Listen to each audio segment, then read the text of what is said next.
En este episodio 6 escucharemos a Joan Ruiz, que es el presidente de la Comisión de Derechos y Políticas Sociales en el Congreso de los Diputados, y a Luis Carlos Sahuguillo, diputado que lleva más de 12 años trabajando en las Cortes en políticas sociales. Queremos conocer un poco más de cerca el ámbito político desde la perspectiva de los derechos sociales, saber cómo ven a las entidades sociales y en qué se puede mejorar desde el tercer sector para ser más efectivos en la labor de sensibilidad política.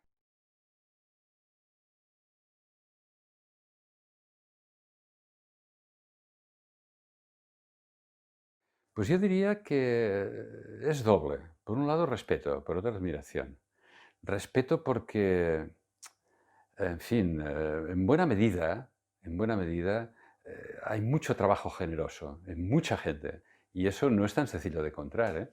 Y por otro lado, admiración, porque, eh, claro, si miras, si observas los últimos años y los grandes avances que se ha hecho en nuestra sociedad, son debido fundamentalmente al trabajo de las mismas entidades.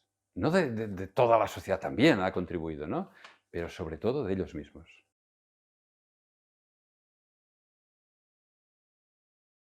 Fundamentalmente presionándonos más, trabajando, organizándose más, no dejando pasar ni una cuando hay un derecho que consideran que no lo pueden ejercer.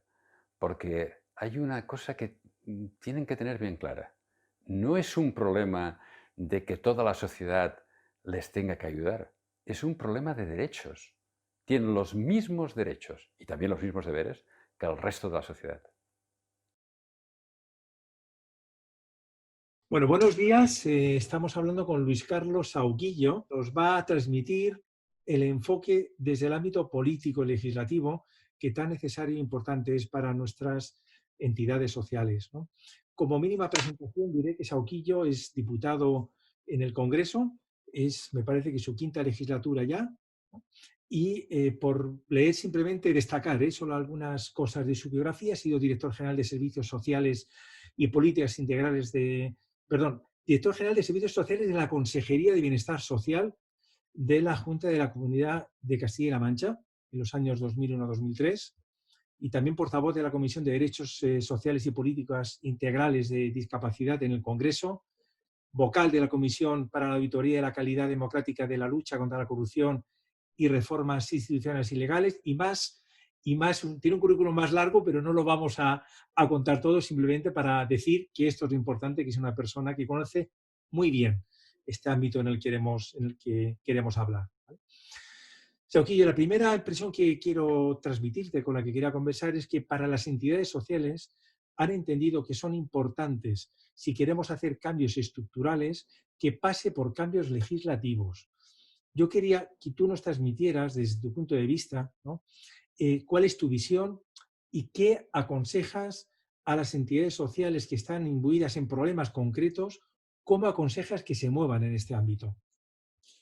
Bueno, buenos días ante todo, pero ayer, esta misma semana, aquí en el Parlamento, he tenido la suerte de poder defender una iniciativa legislativa popular que presentó una entidad social como es el CERMI, que aglutina y engloba la inmensa mayoría de las personas con discapacidades, a las asociaciones que la configuran, y en ella, bueno, pues lo que han hecho ha sido plantearnos una serie de cuestiones a una modificación de una ley concreta, la ley de dependencia, y lo que ahora hacemos en el Parlamento es, además de hacer la nuestra y tomarla en consideración, ver cómo podemos mejorarla. Yo siempre le digo, porque llevo muchos años en relación con las entidades sociales, soy funcionario además de la Junta Comunitaria de Castilla-La Mancha, soy trabajador social de profesión y por tanto es mi mundo, ¿no? Y en esa época comentabas en mi currículum de director general, una de las áreas que llevaba era la atención a las personas con discapacidad, donde ahora soy el portavoz del grupo parlamentario en el Congreso de los Diputados, y ahí, en la inmensa mayoría de los territorios, es el tercer sector el que gestiona con recursos de las entidades públicas, en este caso el Gobierno Regional de Castilla-La Mancha, que es el que más conozco, ¿no?, pues gestiona la inmensa mayoría de los recursos y de las actividades y programas para atender a las personas con discapacidad, ¿no? Y yo lo que siempre les digo es que no pueden convertirse, ni deben convertirse, y deben huir de ello, de una especie de lobby, sino que tiene que ser alguien que colabore con los legisladores o con los gestores públicos, ¿no? Para intentar hacer lo mejor posible entre todos, que es la finalidad. Yo estoy convencido que las entidades sociales están trabajando, la inmensa mayoría, sin ánimo de lucro, por el bien, que puedan empezar por el bien de sus familiares, de sus amigos, de sus hijos, donde se implican. Lo que luego han hecho ha sido, bueno, pues, un entramado tan importante que la administración pública debe contar con ellos. Y para eso tenemos que estar en ese ten con ten, donde seamos capaces de hacer lo mejor posible entre ambos, ¿no? Tanto ellos quieren lo mejor para sus entidades, como nosotros queremos lo mejor para el resto de los españoles también. Bueno, yo creo que en ese aspecto ellos lo tienen muy claro, ¿no? Yo sí he perdido una premisa. Yo creo que ha cambiado mucho. El hecho de incorporarse al Parlamento otros colectivos, otros grupos políticos, les ha dado la posibilidad de, en este caso, de hacer suyas a estos grupos muchas reivindicaciones que puedan hacer colectivos de todos los ámbitos. Es verdad que luego hay de todo como en botica, ¿verdad?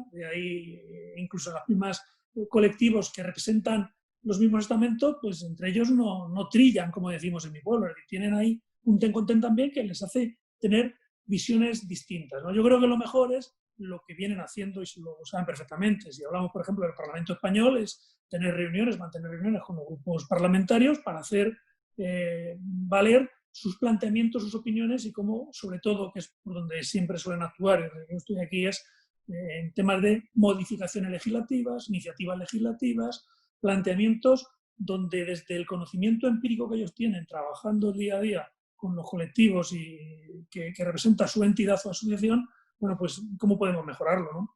Yo a veces les digo, ¿no?, en este aspecto, que mira, tenemos que hacer ese acuerdo donde al final los legisladores somos nosotros. No vamos a legislar en contra de los ciudadanos, pero todo lo que hagamos nunca va a estar a 100% a gusto de todo el mundo, ¿no? Algunas cuestiones, bueno, pues tienen la posibilidad, como te decía, de contactar con grupos parlamentarios e incluso nosotros, ¿eh?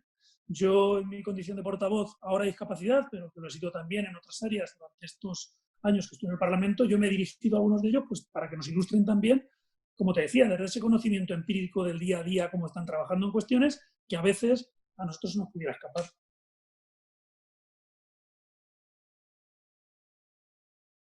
Eso siempre suelen ser los gobiernos, ¿no?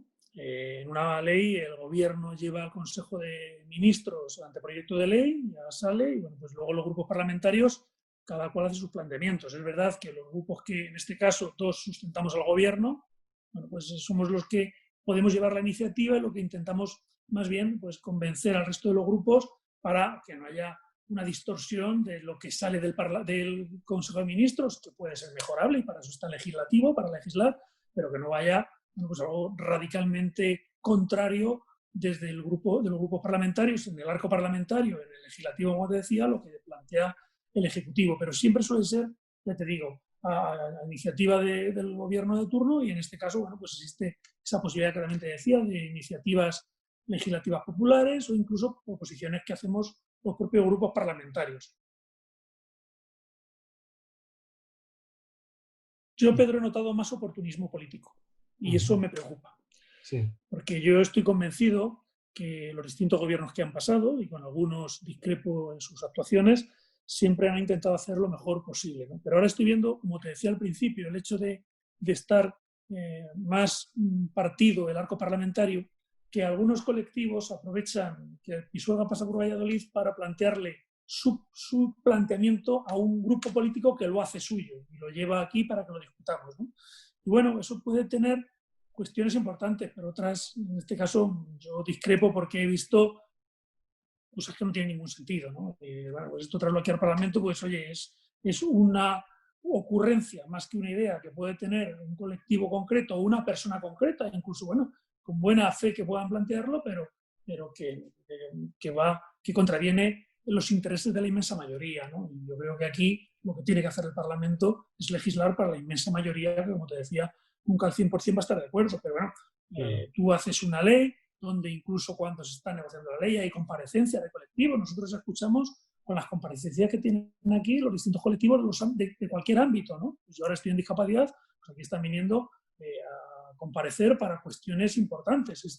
iniciativa legislativa popular que te decía que hemos tomado en consideración el pasado martes y que vamos a empezar a trabajar en ella oficialmente, porque oficialmente llevamos mucho tiempo con ello, grupos parlamentarios. Bueno, pues aquí hace un planteamiento que nosotros tendremos que mejorarlo y adecuarlo, y que no va a ser al 100% como se podía plantear en esa iniciativa legislativa popular, que es el legislador está también pues, para tomar decisiones conforme a nuestros planteamientos, no solo ideológicos y políticos, sino también al espectro aquí tan importante que hay de letrados de los grupos parlamentarios y de la propia casa para adecuarlo y mejorarlo de la mejor forma posible. Una última pregunta te quería hacer. Mira, una de la red de entidades que se llama FACIAN es una federación de entidades que se ocupa de la lucha contra el sinhogarismo, ¿no?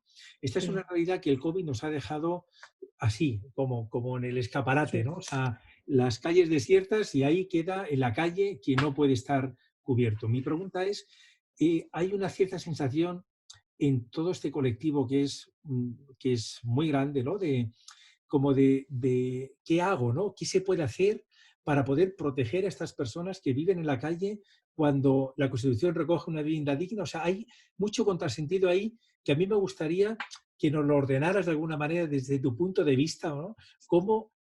¿Qué claves son más allá del discurso asistencialista? Porque eso no cambia estructuralmente nada. Bueno, aquí recientemente hemos tomado también decisiones importantes en la Comisión de Política Social y Políticas Integrales de Discapacidad sobre el sinhogarismo, y es una realidad palpable, además una crisis económica que no tiene parangón con la anterior. Y fíjate que la anterior ya fue muy complicada, ¿no? La del 2008-2010, toda esta crisis fue distinta a la que está siendo esta, que además no sabemos el problema que puede acarrear en los próximos años. Es verdad que hay algo que no existía antes, y los propios colectivos, yo que tengo mucha relación con ONGs consagradas en mi territorio, en Castilla-La Mancha, que por mi anterior época, como bien decías, director general de Servicios Sociales en la época de Pepe Bueno, pues tuve mucho contacto con ellos, pues tienen una preocupación máxima, porque este es un problema que no somos capaces de resolver. Ayer mismo leía un artículo que decían que hay 2,5 millones de niños en riesgo de pobreza extrema en un tiempo intermedio, no más allá de 5 o 6 años. Por tanto, hay que acometerlo, y para eso hay que poner recursos. Era lo que veíamos en películas hace años, y que si hace un año nos dicen que iba a ocurrir esto que tenemos ahora, esta situación tan complicada del virus, no nos lo hubiéramos creído. Yo creo que es un momento para que seamos capaces de poner sentido común, de poner en valor lo que nos une, de trabajar todos juntos por este país. Pero aquí somos todos prescindibles y al mismo tiempo necesarios, porque esta situación era impensable, y hay mucha gente que desde su altruismo, como te decía antes, desde su colaboración con entidades sociales, con asociaciones, con gente que a cambio de nada está trabajando. Yo conozco a muchos alcaldes y concejales, no solo de mi provincia, sino de la región, que les cuesta dinero ser ediles de su pueblo, les cuesta dinero, ¿no? Y trabajan para que la gente de su pueblo, de su ciudad, tengan unas posibilidades, vivan un poquito mejor. Nosotros tenemos, en este caso, yo me dedico a 100% a la política, en este caso institucional en el Parlamento y orgánicamente como responsable máximo de mi partido en la provincia de Cuenca, ¿no? Y le decía a mi madre, digo, yo creo que estamos en un momento que o ponemos cabeza y sentido de Estado o esto se va al garete, porque tú puedes tener unas diferencias en cuestiones que al final redunden en ideología pura y dura, pero hay otras cuestiones que la gente que lo está pasando mal, la gente que esta noche va a dormir en una caja de cartón, que cuando los veo me pongo malo, pues esperan que su administración, sus políticos, sus representantes les ayuden, y que no estemos continuamente en ese rifirrafe. Y vamos, si te parece, a cerrar esta conversación, que me gustaría que enviaras tú un mensaje de perspectiva, de futuro, de visión a todas estas entidades que están trabajando, ¿no? Porque es muy importante que escuchen también tu voz de primera mano. Sí, yo en primer lugar agradecerles el trabajo callado que hacen casi siempre, que gracias a estas entidades tenemos un país mejor, que posibilita que lleguemos a sitios que desde las administraciones difícilmente llegaríamos, y agradecerle pues que muchas veces sean nuestra conciencia, ¿no? Los que estén como un azote diciéndonos por dónde tenemos que ir. que la perspectiva no es halagüeña a día de hoy, pero yo confío en que bueno, pues vengan tiempos mejores y entre todos seamos capaces de dar la vuelta a una situación muy complicada en todos los aspectos. Porque lo que hace unos años era una preocupación porque no tenían recursos, ya que había habido una serie de recortes importantes para poder desarrollar su trabajo, ahora puede ocurrir no el problema de los recortes, porque yo estoy convencido que en 2 o 3 años sí podemos tener recursos para acometer esta situación, sino el dolor que nos está dejando todo esto. Yo creo que la gente la ves en la calle y no entiende lo que está pasando, arengan a que los políticos demos solución a algo que es irresoluble. No sé si esto de las vacunas al final va a ser posible que tengamos esa normalidad que decíamos iba a ser nueva, pero que nos está trastocando a todos. Las entidades sociales, en este caso, más. Que pasaremos por problemas, pero estoy convencido que llegará el momento donde entre todos juntos seamos capaces de dar vuelta a esta situación tan complicada como te decía. Y yo, que empecé muy joven en esto, tenía hasta pelo, era muy vehemente en su momento, ¿no? Y con el tiempo te das cuenta que la vehemencia la tienes que utilizar para defender tus principios, que no debes cambiarlos nunca, pero tienes que tener claro que tienes que escuchar al de enfrente. Que probablemente al 100% no tenga razón, pero tú tampoco. Y el hecho de que tú estés en un momento, como estoy yo ahora, para legislar, no me da la posibilidad de que sea lo que yo diga, que escucha mucha gente, porque puede también tener razón el de enfrente. Por tanto, agradecerles a las entidades sociales su trabajo, que no siempre son reconocidas. Agradecerte el tiempo que nos has dedicado. Y yo, de verdad que el que puedas estar con nosotros y puedas poner tu voz a veces es acercar la política a los ciudadanos, que también lo necesitamos muchas veces. Pues a vuestra entera disposición y que os sea muy provechoso el curso este de formación. ¿Vale? Gracias. Pedro. Chao, chao. Un saludo. Hasta luego. Nos vemos en el siguiente episodio, donde hablaremos del ámbito de las redes sociales para entender mejor cómo usarlas con sencillez y eficacia.